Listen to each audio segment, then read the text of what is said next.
પારડી ઓરવાડનો યુવાન દમણ ટ્રાવેલ્સ ટ્રેડિંગના કામ અર્થે જાઉં છું કહી પરત ન ફરતા પરિવાર ચિંતામાં। સામાન્ય રીતે 2-3 દિવસમાં પરત આવી જતો પ્રજ્વલ આ વખતે ઘરે પરત ન ફરતા ફરિયાદ। પારડી તાલુકાના ઓરવાડનો યુવાન પ્રજ્વલ દમણ ટ્રાવેલ્સ ટ્રેડિંગના કામ અર્થે જાઉં છું કહી પરત ન ફરતા પરિવાર ચિંતામાં મુકાયા હતા। મળતી માહિતી મુજબ પારડીના ઓરવાડ ખાતે રહેતા શુભ એવન્યુ સોસાયટી માણેકનગર ખાતે રહેતો પ્રજ્વલ કૈલાસભાઈ પટેલ ઉંમર વર્ષ 27 ગત 26 જૂનના રોજ પોતાના ઘરેથી નીકળી ગયો હતો। તેણે ઘરમાંથી નીકળતી વખતે એવું જણાવ્યું હતું કે તે ટ્રાવેલ્સ અને ટ્રેડિંગના કામ અર્થે દમણ જઈ રહ્યો છે। સામાન્ય રીતે 2-3 દિવસમાં પરત આવી જતો પ્રજ્વલ આ વખતે ઘરે પરત ન ફરતા પરિવારે વાપી, વલસાડ, પારડી રેલવે સ્ટેશન તેમજ સગા સંબંધીઓના ઘરે તપાસ હાથ ધરી હતી, પરંતુ તેની કોઈ ભાળ મળી ન હતી।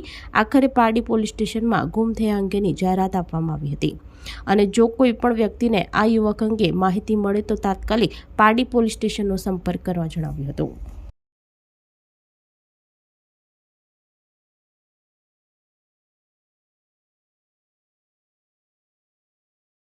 આપણી સંકલ્પ ન્યૂઝ ચેનલને સબસ્ક્રાઇબ અને લાઇક કરો, બેલ આઇકન દબાવો જેથી આવનાર ન્યૂઝ અપડેટ્સની નોટિફિકેશન આપના મોબાઈલ પર સૌથી પહેલા પહોંચે।